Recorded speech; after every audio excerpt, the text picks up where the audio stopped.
অগ্রহায়ণের শেষ ভাগেই উত্তরের জেলাগুলোতে জেঁকে বসেছে শীত। বেশ বেলা পর্যন্ত কুয়াশার চাদরে ঢাকা থাকছে সূর্য। শীতে কষ্ট বেড়েছে খেটে খাওয়া মানুষের, হাসপাতালে বেড়েছে রোগীর চাপ। উত্তর জনপদের শীতের খবর নিয়ে এবারে থাকছে একটি ডেস্ক রিপোর্ট। সর্বোত্তরের জেলা পঞ্চগড়ে তাপমাত্রা কিছুটা বাড়লেও তার 13 ডিগ্রি সেলসিয়াসের ঘরেই রয়েছে।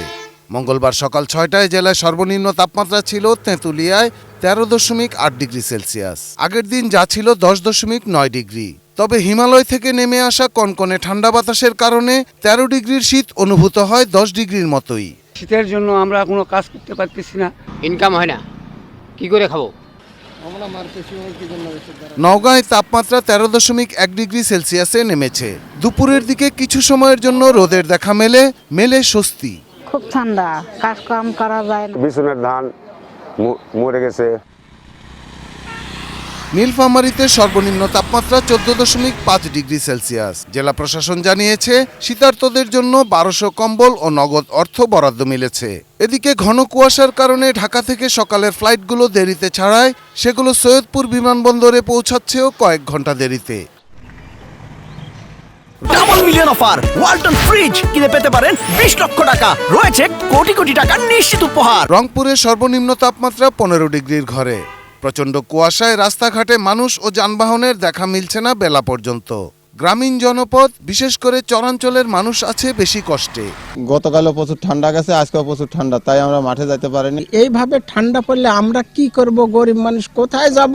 নাটোরে তীব্র শীত আর ঘন কুয়াশায় কাজে যেতে পারছেন না নিম্নবিত্তের মানুষ।